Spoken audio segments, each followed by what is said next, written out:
Welcome to episode 8 of Business English Marketing mini-series from English Plus Podcast, and this is the final episode of our mini-series about business English marketing. We will talk in this episode about e-commerce. We will talk about B2C, B2B, and B2G. Now don't worry, I will tell you what these things mean, and we will talk about Web 2.0, e-commerce companies, and some word combinations with the word online. B2C, B2B, and B2G. What do these mean? Now, selling to the public on the internet is business to consumer, or B2C e-commerce. So there you go. B2C is an abbreviation for business to consumer, directly from the business to the consumer. That's B2C. Now, we have business to business e-commerce, or B2B, with firms communicating with and ordering from their suppliers over the internet, and that is what we call e-procurement. Now, the internet is also changing the way that citizens deal with their governments. In some places, you can already communicate with government departments, apply for government contracts, and pay taxes using the internet. Businesses doing this are using the internet for business to government or B2G purposes. So here we have these three abbreviations, B2C, and that is business to consumer, B2B, business to business, and B2G, business to government. And now let's talk about an important thing in the world of e-commerce. Of course, I will have to say that e-commerce can never be covered in only one episode. Maybe if you like the idea and if you would like to learn more about e-commerce, maybe we can create a special mini-series about e-commerce. But at least the important ideas, or in general, I'm talking about e-commerce as part of marketing that has to do with business English. So now let's talk about Web 2.0. You might have seen that before, you might have heard of it, but what does it mean? What does it actually mean when we say Web 2.0, Web 2.0, or Web 2.0, as it is usually called?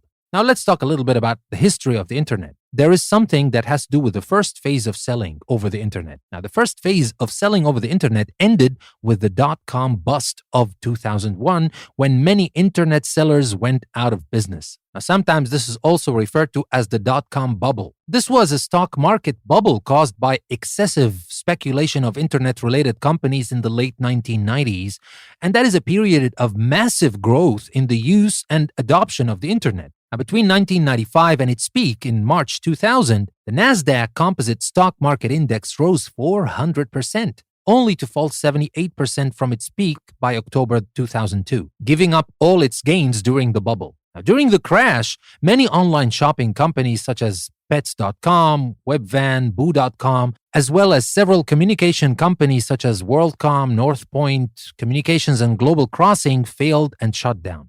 Now, some companies such as Cisco, whose stock declined by 86%, Amazon.com, and Qualcomm lost a large portion of their market capitalization, but they survived. So in this time, we call it the dot-com bust, or the dot-com bubble that led to the bust, obviously. A lot of internet companies failed and shut down. Some of them survived, and some of them survived and got out of this problem a lot stronger. I mean, think of Cisco and Amazon.com. Amazon.com, the biggest e-commerce in the world, and Cisco Systems, of course, now is one of the leading companies in the world. So some of these companies survived, but a lot of internet companies failed and shut down. That is what we call the dot-com bust. And I promise you, that's all the history I'm going to talk about today, except for a couple of things that I will mention later about Amazon. But again, this is the first phase of selling that ended in the dot-com bust of 2001, when many internet sellers went out of business. Now, we are now in a more stable phase of internet selling, dominated by a few big websites such as Amazon and eBay. Now, this second phase is sometimes referred to as Web 2.0. That is the idea of Web 2.0, the second phase of internet selling. Now, Web 2.0 is also used to refer to the increasing importance of social networking sites such as Facebook, video sharing sites such as YouTube, blogs, and collaborative sites where people work together on particular projects. Now, the best known collaborative site example is Wikipedia, the online encyclopedia entirely written by users. So that is in general what Web 2.0 means, and that is an essential part of e-commerce. So you need to understand what Web 2.0 is and the big world actually of Web 2.0 to at least know your way in e-commerce. Now, let's talk a little bit about e-commerce companies, and of course here we will talk about two of the biggest e-commerce companies, Amazon and eBay. Amazon was founded in 1994 and launched online in 1995 by Jeff Bezos. It started by selling books, but now sells everything from jewelry to electronics. It also hosts other sellers on its site. Other sellers can offer their goods as well on Amazon, and they take a commission for it. Now, the commission is a percentage of the money you make from sales, and they take that from the products they sell on their site. eBay is different from Amazon, of course, but still an important e-commerce company. eBay was founded in 1995 by Piero Midyar. It's an auction site. So it's not like Amazon. They don't just sell stuff. It's an auction site linking buyers and sellers, a method of selling where buyers put in bids.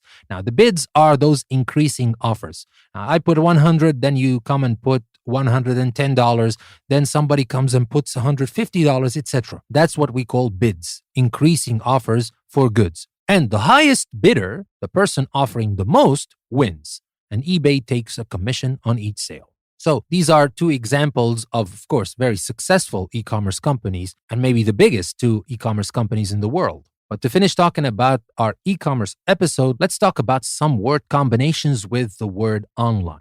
Now, online selling is only one form of e-commerce, but we have some others as well. We have online banking, we have online dating, online gambling, gaming, online brokerage, online travel, and online fundraising. So it's not only online selling, right? So what do these words mean? Now, with online banking, you can check the state of your bank account, for example. With online dating, you can find a partner. With online gambling or gaming, you can make and lose money in game of chance. With online brokerage, you can buy and sell shares, etc.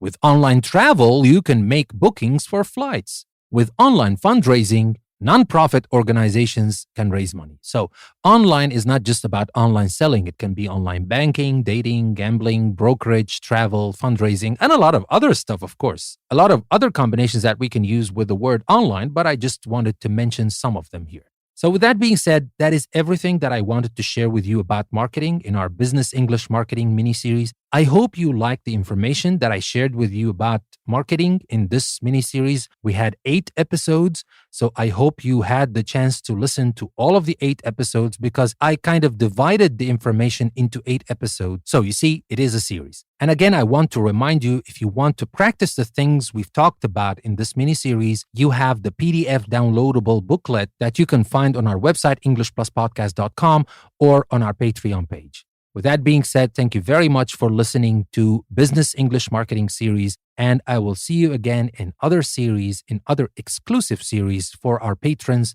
on Patreon. Please share what you think with me. Tell me what you liked about the series. Tell me what you didn't like about the series. If you have any ideas for series to include in the future, please send me and I will definitely consider what I can include in the future. Now, I have already prepared mini-series for the next couple of months, but I still don't have any plans for after that. So if you have any good ideas that you want me to talk about, I'll consider them. And if I can include them, I will definitely do that. Thank you very much for listening to the series and for listening to this episode. This is your host, Danny. I will see you again in other series, and I will definitely see you in English Plus Podcast daily episodes. Until next time.